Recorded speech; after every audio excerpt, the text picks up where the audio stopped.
بسم اللہ الرحمن الرحیم۔ اللہ تبارک و تعالیٰ کے نام سے شروع جو بڑا مہربان نہایت رحم کرنے والا ہے۔ پیارے دوستو، قوم عاد اور قوم سمود دنیا کی تاریخ میں دو ایسی قومیں گزری ہیں جن کو اللہ تبارک و تعالیٰ نے بے پناہ طاقت اور بے پناہ قوت سے نوازا تھا۔ ان کی طاقت کا کوئی مقابلہ نہیں کر سکتا تھا۔ یہ قوم دنیا کی لمبی ترین قوم تھی۔ ان کے جیسی قوم نہ ان سے پہلے آئی اور نہ ہی ان کے بعد۔ اللہ تبارک و تعالیٰ نے ان کے جیسی کسی قوم کو پیدا نہیں فرمایا۔ پیارے دوستو، آج کی اس ویڈیو میں ہم قوم سمود کے بارے میں بات کریں گے جو قوم عاد کے بعد آباد ہوئی۔ قوم عاد دنیا کے سب سے پہلی طاقتور قوم تھی۔ اس قوم نے اللہ تبارک و تعالیٰ کی نافرمانی کی اور گناہوں کے اندر مبتلا ہو گئے تو اللہ تبارک و تعالیٰ نے اس قوم پر اپنا دردناک عذاب نازل فرمایا اور اس قوم کو ہلاک و برباد کر دیا۔ اس قوم کا نام دنیا کے صفحہ ہستی سے مٹا دیا۔ اس طرح کی قوم عاد کی ہلاکت کے بعد ایک دوسری قوم مارد وجود میں آئی جس کو قوم سمود کہا جاتا ہے۔ قوم سمود قوم عاد کی نسل سے ہی پیدا ہوئی تھی اور یہ دنیا کی دوسری طاقتور قوم تھی۔ قوم عاد کی تباہی اور بربادی کے بعد عاد کے چھوٹے بھائی سمود کی نسل سے یہ قوم وجود میں آئی تھی جس کو قوم سمود کہا جاتا تھا۔ یہ قوم حجر کے علاقے میں آباد تھی اور آہستہ آہستہ یہ لوگ پھیلتے چلے گئے،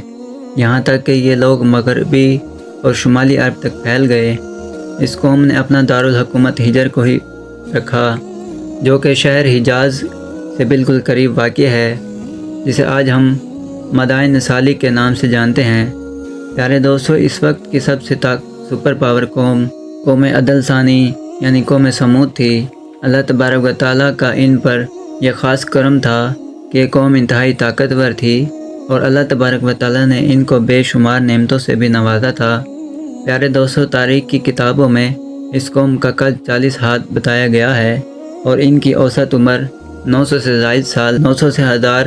سال تھی۔ اللہ تبارک و تعالیٰ نے ان جیسی قوم دوبارہ پیدا نہیں فرمائی۔ یہ ایسی قوم تھی جن کو کوئی بیماری نہ لگتی تھی اور نہ ہی ان کے لوگ بوڑھے ہوتے تھے اور نہ ہی ان کے ہاتھ پاؤں کمزور ہوتے تھے۔ یہ لوگ ہمیشہ جوان اور تندرست رہتے تھے۔ یہ لوگ اتنے طاقتور تھے کہ ان کی نظر تک بھی کمزور نہ ہوتی تھی۔ پیارے دوستو، قوم سمود کی ایک نمایاں خوبی یہ بھی تھی کہ اگر قوم سمود کا کوئی مرد اپنی عورت کے ساتھ ایک مرتبہ ہم بستری کر لیتا تو وہ عورت ایک ہی بار میں حاملہ ہو جاتی تھی۔ یہی وہ خوبی تھی جس کی وجہ سے یہ قوم عاد کی تباہی کے بعد قوم سمود کے نام سے ابھری اور جلد ہی دنیا کے اندر اپنا اثر و رسوخ پیدا کر لیا۔ ایسی شاندار قوم جس قوم کو اللہ تبارک و تعالیٰ نے بے پناہ طاقت اور بے شمار نعمتوں سے نوازا تھا، لیکن اس کے باوجود بھی اس قوم نے کون سا ایسا گناہ کیا جس کی وجہ سے اللہ تبارک و تعالیٰ نے اس قوم پر اپنا دردناک عذاب نازل فرمایا اور اس قوم کو صفحہ ہستی سے مٹا دیا اور اس قوم کو رہتی دنیا کے لیے عبرت کا نشان بنا دیا۔ پیارے دوستو، اس قوم کے گھروں کو آج بھی اللہ تبارک و تعالیٰ نے نشان عبرت کے طور پر باقی رکھا ہے۔ یہ قوم بڑے بڑے پہاڑوں میں رہنے کی شوقین تھی۔ یہ لوگ بڑے بڑے پہاڑوں کو تراش کر اس کے اندر اپنے خوبصورت محلات بنا لیتے تھے اور اسی کے اندر زندگی بسر کیا کرتے تھے۔ اللہ تبارک و تعالیٰ نے قوم سمود کو بہت کچھ عطا فرمایا تھا۔ سرسبز باغات، میٹھے پانی کی نہریں، پتھریلی زمین اور ہر قسم کے پھل۔ اس قوم کے عالی شان محلات اتنا خوبصورت تھے کہ صرف دور دراز سے ہی لوگ ان کے عالی شان محلات کو دیکھنے کے لیے آیا کرتے تھے۔ پیارے دوستو، قوم سمود اپنے عالی شان محلات اور سرسبز شاداب اور خوبصورت مرغ غذاؤں اور نعمتوں کی فراوانی کی وجہ سے یہ قوم غرور اور تکبر میں آ گئی اور سرکشی کے نشے میں خود ہو کر اللہ تبارک و تعالیٰ کی نافرمانیاں کرنے لگی اور اللہ تبارک و تعالیٰ کی وحدانیت کو چھوڑ کر اپنے ہاتھوں سے تراشے ہوئے بتوں کی پوجا کرنے لگے۔ اور یہ بات بھی بھلا بیٹھے کہ کچھ عرصے پہلے اللہ تبارک و تعالیٰ نے انہی کی قوم پر انہی گناہوں کی وجہ سے اپنا دردناک عذاب نازل فرمایا تھا اور اس قوم کو صفحہ ہستی سے مٹا دیا تھا۔ پیارے دوستو،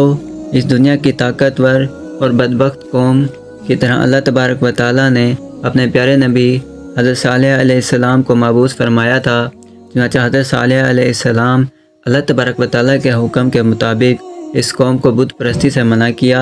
اور اللہ تبارک و تعالیٰ کی وحدانیت کی طرف بلایا اور ایک سچے خدا کی عبادت کرنے کا حکم دیا، لیکن قوم کے سربراہوں نے حضرت صالح علیہ السلام کو جھوٹا ثابت کرنے کے لیے ان سے معجزات طلب کیا، اور اس قوم کے سردار حضرت صالح علیہ السلام سے کہنے لگے کہ آج تک جو بھی نبی آیا وہ اپنے ساتھ کوئی نہ کوئی معجزہ لے کر آیا، اگر تم اللہ تبارک و تعالیٰ کے سچے نبی ہو تو ہم کو معجزہ دکھاؤ۔ حضرت صالح علیہ السلام نے اس قوم کے سرداروں سے پوچھا کہ آپ لوگ کون سا معجزہ چاہتے ہیں؟ تو اس وقت اس قوم کے سردار کہنے لگے یہ جو سامنے چٹان ہے اس میں سے ایک ایسی خوبصورت اونٹنی نکل کر آئے جو حاملہ ہو اور آتے ہی بچے کو جنم دے دے، اور وہ ہم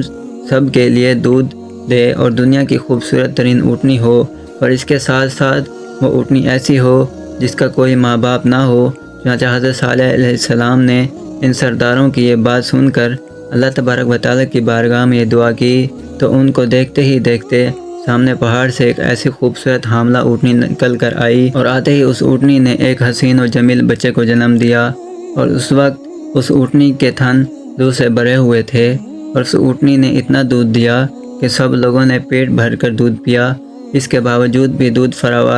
وافر مقدار میں موجود تھا۔ چنانچہ حضرت صالح علیہ السلام کا یہ عظیم الشان معجزہ دیکھ کر وہ تمام قوم اور اس کے سردار لاجواب ہو گئے، اور اس بدبخت قوم کے سردار حضرت صالح علیہ السلام سے کہنے لگے کہ اے صالح علیہ السلام یہ تو سراسر جادو ہے۔ اس طرح اور اس قوم کے بدبخت سرداروں نے اور اس قوم کا معجزہ دیکھنے کے باوجود بھی حضرت صالح علیہ السلام پر ایمان لانے سے انکار کر دیا۔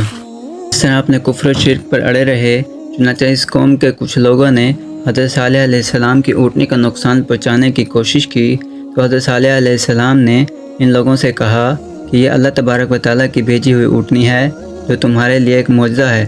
اب تم اس اونٹنی کو اللہ تبارک و تعالیٰ کی زمین پر چھوڑ دو اور اسے کسی قسم کی تکلیف نہ پہنچانا، ورنہ اللہ تبارک و تعالیٰ کا دردناک عذاب تمہیں پکڑ لے۔ معزز ناظرین، اس طرح اللہ تبارک و تعالیٰ کی وہ بھیجی ہوئی اونٹنی اور اس کا بچہ قوم سمود کے کھیتوں میں پورا دن چرتے ہیں اور اس کے چشموں کو سارا پانی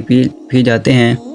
یہ ماجرا دیکھ کر قوم سمود نے حضرت صالح علیہ السلام کے بارگاہ میں کہا کہ یہ اونٹنی سارا پانی پی جاتی ہے اور ہم کو پینے کے لیے پانی نہیں ملتا۔ تو اس کی یہ شکایت سن کر حضرت صالح علیہ السلام نے ان کے لیے دن مقرر کر دیا، اور اس طرح ایک دن چشمے کا پانی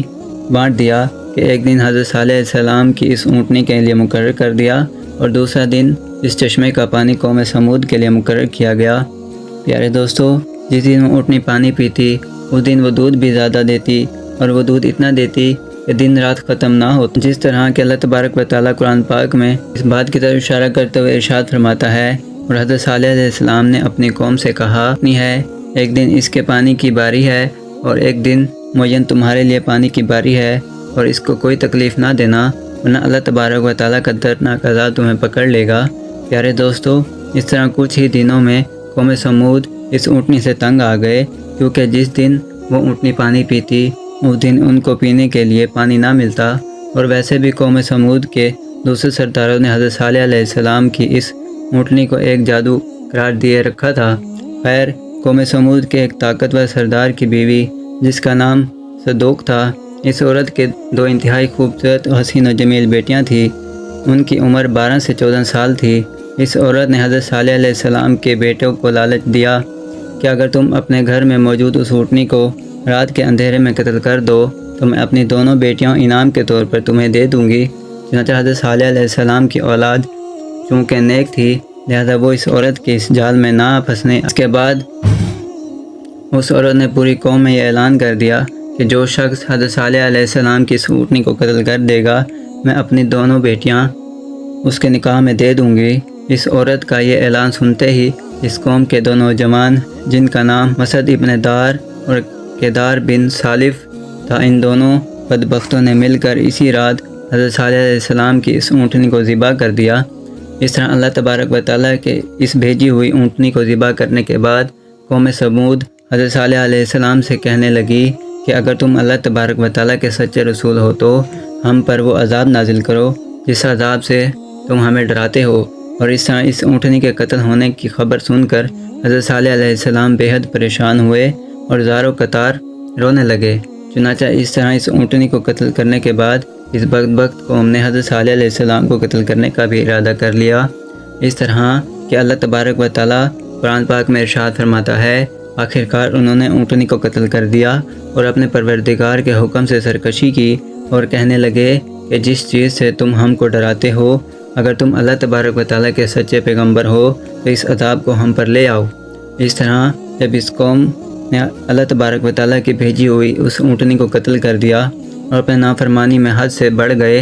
اور خود ہی اللہ تبارک و تعالیٰ کے عذاب کو طلب کر لیا، تو حضرت صالح علیہ السلام سمود سے کہنے لگے کہ اب اللہ تبارک و تعالیٰ کے دردناک عذاب سے تم لوگوں کو کوئی نہیں بچا سکتا۔ حضرت صالح علیہ السلام کی یہ بات سن کر اس قوم کے 9 بدبخت لوگوں نے یہ ارادہ کیا کہ اب حضرت صالح علیہ السلام کو یقیناً قتل کر دیا جائے۔ چنانچہ یہ 9 افراد ایک پہاڑ کے پیچھے چھپ کر حضرت صالح علیہ السلام کا انتظار کرنے لگے کہ کب حضرت صالح علیہ السلام یہاں سے گزریں اور معاذ اللہ ہم ان کو قتل کر دیں۔ لیکن اللہ تبارک و تعالیٰ کی حکمت ایسی ہوئی کہ اللہ تبارک و تعالیٰ نے اسی رات ان 9 افراد پر پتھروں کی بارش برسا دی، جس کی وجہ سے وہ 9 کے 9 افراد ہلاک ہو گئے، اور صبح پوری قوم کے لوگوں نے اس 9 افراد کی لاشوں کو دیکھا، اور اس طرح اللہ تبارک و تعالیٰ کے دردناک عذاب اور ان 9 افرادوں کی لاشوں کو دیکھنے کے باوجود بھی قوم سمود اپنی سرکشی سے باز نہ آئی اور اسی طرح بت پرستی کے اندر مبتلا رہے اور اللہ تبارک و تعالیٰ کی نافرمانی میں مزید حد سے بڑھنے لگے۔ اس طرح جب حضرت صالح علیہ السلام کی قوم قابل ہدایت نہ رہی تو اس وقت حضرت صالح علیہ السلام نے اپنی قوم سے کہا کہ تمہارے پاس صرف 3 دن کا وقت ہے، جتنی چاہے عیش و عشرت کر لو اور شراب و شباب میں گزار لو، تو 3 دن کے بعد اللہ تبارک و تعالیٰ کا دردناک عذاب تمہارے لیے منتظر ہے۔ اس طرح کہ اللہ تبارک و تعالیٰ نے قرآن پاک میں ارشاد فرمایا ہے کہ جب انہوں نے اس اونٹنی کو قتل کر